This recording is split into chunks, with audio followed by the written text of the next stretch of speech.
In the beginning of 2013, I had cut down the scholarship offers I was considering down to just two schools, USC and Oklahoma. For a couple weeks there, I was putting real thought to what it meant to be an OU quarterback and what it meant to be to have success as an Oklahoma quarterback. Even still, I ended up throwing my passes in LA. Fast forward 10 years to 2022, and I'm spending my falls as a Pac-12 analyst. So when I heard about a Washington State quarterback that I'd heard about, a couple times in coaches' meetings over the years before calling Washington State games, at the time he was just the random backup quarterback to Cam Ward. But now he's the most sought-after quarterback in the country. Considering transferring to Oklahoma this past winter, I got invested in the story quickly. Who really is John Mateer? That's the question at the heart of this story. He's an under-recruited kid from the Dallas-Fort Worth area who took his only Division I scholarship offer up to Pullman. And in December, he ultimately chose to take his talents to Norman, Oklahoma. But we knew most of that already. We want to know, who really is John Mateer? Because 2025 is not just another season for Oklahoma. The landscape of college football shifts slowly and then all at once. The juggernaut teams like Oklahoma are best equipped to deal with that change, and make no mistake, Oklahoma is still a force. Since 2000s, the Sooners have won 11 or more games 16 times with only 2 losing seasons. And oh, by the way, 4 Heisman since then too. But even juggernauts can get left behind in sweeping change. Ask Nebraska. Ask Miami, SMU, Pitt, Georgia Tech, ask Army, ask Minnesota, Princeton, Rutgers. Just because you're dominant for a stretch, just because you're a marquee brand, it doesn't mean you can't lose your spot when the tectonic plates of this sport shift. And man, have they shifted in the last 5 years. NIL, conference realignment, and the House ruling have changed college football forever. Even if they won't admit it, there's an undercurrent of worry in Norman that Oklahoma could be left behind with all these changes. Those 2 seasons of the last 24 that ended with losing records I mentioned earlier,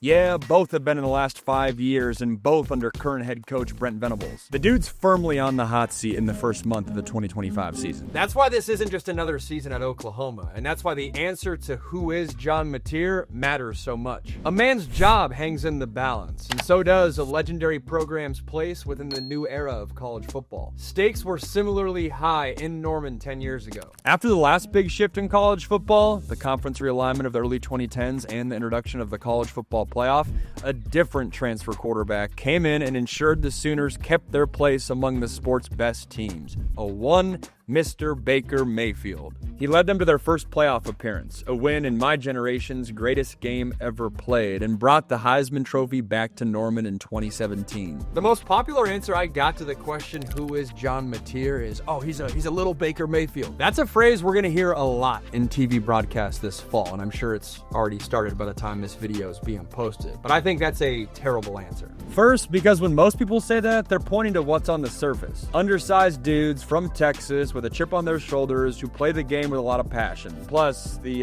headbands. But mostly it's a terrible answer because it's just too vague. A little doesn't mean anything, and with all that's at stake, we need to know, with as much certainty as we can gather, how much is John Mateer actually like Baker Mayfield? And most importantly, is he like Baker Mayfield where it matters? So, since we need to know the truth, and the whole truth, and nothing but the truth, I decided to take this comparison to court and put it on trial. Ladies and gentlemen, this is the state of Oklahoma versus the Baker Mayfield comparison. The trial of the decade in Norman. This court is now in session. The Honorable Analyst Max Browne presiding. Order!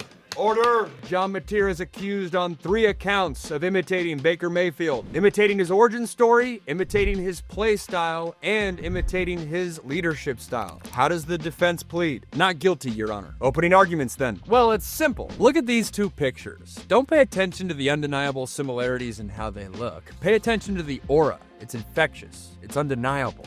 It's what's going to lead Oklahoma back into national relevance. John Mateer said it plainly himself this summer. I don't want to be Baker. The defense will show that John Mateer is not Baker Mayfield, and chasing Ole Miss is a bad idea. Tempering these expectations is what's best for John Mateer, best for Oklahoma, and best for college football. Proceed with count 1, imitating origins. What does the journey look like for each of these quarterbacks before they made their first start for Oklahoma? Ladies and gentlemen of the court, the roots are the most significant factor in determining how strong a plant is. The same is true for arguments. The same can be true for people. That is why I'm so glad we're starting here. Between John Mateer and Baker Mayfield, who does this sound like? starting quarterback for a high school just outside a major city in Texas. Undersized late bloomer who didn't receive a single offer from a major college football program. An unconventional route to becoming the starting quarterback at Oklahoma. In profiles, youth coaches talk more about his leadership and attitude than they do about his actual play on the field, and he's got accolades like throwing for 450 yards in a game. Between those two guys,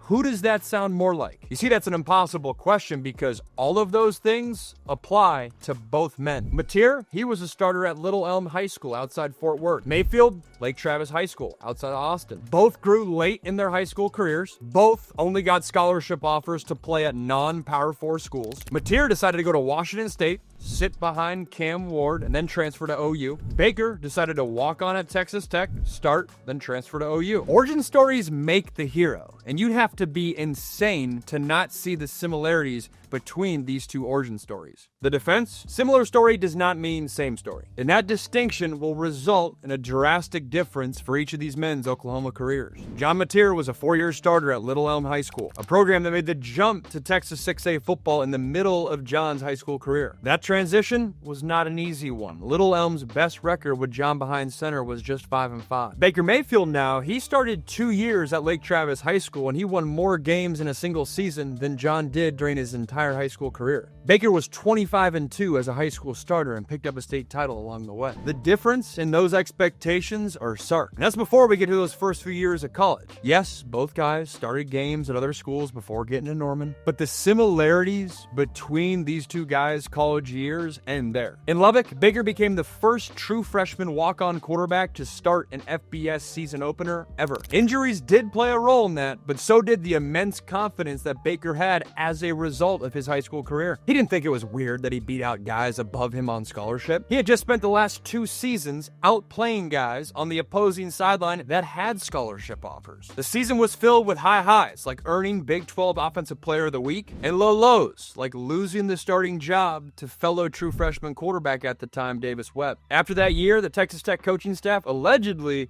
they informed Baker that they would not have a scholarship waiting for him even after he was Big 12 Freshman Offensive Player of the Year. Baker responded by leaving the program. He showed up in Norman, Oklahoma without a scholarship and without most of the coaching staff even knowing that he was on campus. He even played intramurals all winter waiting to join the team for spring ball. He then beat out returning starter Trevor Knight for the job. That's not just one of the craziest stories anyone's ever had to take to make their first start at Oklahoma. That's a movie. It required unique courage, confidence, and a high degree of risk tolerance we haven't seen in the sport ever, let alone twice in 10 years at the same school. Mateer's college trials, they didn't require that mix of traits. His required unique patience. He sat behind Cam Ward at Washington State during his first 2 years in Pullman. In an era where it's unpopular and risky to do so, Mateer waited his turn. When he finally got his turn, he left no doubt. He amassed 4,000 total yards, 44 touchdowns, and finished the season a top 6 quarterback in the entire country in terms of EPA per dropback. He was the most highly sought after quarterback in the transfer portal. He reportedly took 120 phone calls while being in the portal for 48 hours. Between Oklahoma, North Carolina, and Miami, he landed in Norman. None of the Sooners coaching staff was surprised when Mateer made it on campus. The staff was monitoring his plane at the gate. So yes, the origins are similar superficially, but just because two guys are wearing the same headband doesn't mean they have the same story. And dropping these Heisman expectations in Mateer's lap will be dangerous. Big picture, there's no question there's some similarities, but when you do get into the details, one guy didn't have a lot of success early on and had to sit and wait his turn, while another guy had a lot of success at a young age and played right away. Moving on, count number 2, John Mateer imitates Baker Mayfield's play style. Well, it's simple. Look at last week's game. He gets the ball out of his hands quickly. The intermediate passing game was working. He's decisive with the football. I know Sooner fans recognize that. They also recognize the accuracy on those fade balls, whether it's over the shoulder or a back shoulder. And oh, what's new? Get down close to the goal line? Yep, his legs are a factor, just like someone else I remember. Your Honor, the two quarterbacks are just simply different players. To start, on the ground game, John Mateer has much more designed runs than Baker Mayfield did. A lot more zone read, quarterback keepers, quarterback draws. The ceiling for what his legs can be is much higher than what Baker Mayfield was at OU. And from a passing standpoint, while John Mateer is still strong, he still has to prove whether or not he can do it in the SEC. Compared to Baker Mayfield, he was passing at an NFL level the second that he put on a Sooner uniform. And with that mobility with John Mateer, sometimes his clock gets going and he's playing at 2x speed. Baker, on the other hand, he certainly could improvise, but was always calm and in control. While I have belief in my client as a passer, I will admit we still need to see if it can happen in the SEC. I know it's just Washington State, and I know I might be biased being from the great Pacific Northwest, and I love myself some Cougar Gold cheese, but there is no question to me that when you turn on that tape, there are a lot of similarities. Maybe not identical, but a very similar quarterback flavor. Anyways, the final count. John Mateer imitates Baker Mayfield's leadership style. I'm gonna start this last argument with 2 quotes. The first, he's got it to him. What you need as a quarterback. The second, he had the it factor that you don't coach. Again, we have 2 independent sources describing 2 different players in 2 different contexts in the exact same way. My opponent in this case will probably take the easy way out and show you guys some footage of Baker doing the whip or the nay-nay in front of his teammates and say, oh, John Mateer would never. Instead, I'm gonna show you 2 final clips. But I don't want you to watch the 2 guys we've been talking about all day. I want you to watch their teammates. Mayfield gonna run again. Baker up the middle, inside the 5. Mayfield lunging, touchdown! First and goal for the Cougars. Mateer right up the gut. It's touchdown. We can argue all afternoon about charisma and volume of leadership style, but you cannot deny what matters. The impact, the it factor of these 2 leadership styles is identical. They first and foremost lead by example. They run the ball, take hits, do whatever it takes to win, and their teammates rally around that. With that, the prosecution rests. These men inspire confidence in their teams. Of that, there is no doubt. But again, ending the conversation at superficial similarities disregards key details. Baker Mayfield rallies around spectacle and adversity. If there is disrespect or the lights get bright, I don't know if there's a better person to have on your side. When Baylor picked a fight with his teammates at midfield and warm-ups, he walked over and told them, quote, "You forgot who daddy is." When Kansas State refused to shake his hand, he clapped. He literally planted a flag in Columbus to let the whole world know that his team wasn't scared of anybody. John Mateer, though, he does things differently. When one of his offensive linemen broke his leg, he cooked him dinner. When his running back challenged him to jump rope, he showed up consistently for months, even though he hadn't won once. Teammates go to battle for Mateer not because of how he defends them in front of the camera, but how he defends them when there's not a camera in sight. You may describe both as an it factor, but how they come across it couldn't be more different. You almost sound as if you prefer Mateer's style, counsel. Objection, irrelevant. Your Honor, I promise I'm going somewhere with this. Overruled. Be careful, counselor. The defense has spent their entire time lecturing us about the dangers of comparison, saying temper expectations because no one could possibly ever measure up to Baker Mayfield. And yet here, it's unmistakable in his argument. He not only thinks John Mateer's leadership style measures up, but may exceed Baker Mayfield. My personal opinion is not what this case is about. That to me sounds like irresponsibly putting these 2 quarterbacks on the same level. John Mateer will never be as good as Baker Mayfield. That's the crux of your argument, isn't it? No. The kid from Little Elm has no chance of touching Baker's legacy, right? No. There's 0 paths that end in Mateer being in the same conversation as Baker. I want to hear you say that, counselor. That's not my argument. Then what is? He will never be as good because he will be better.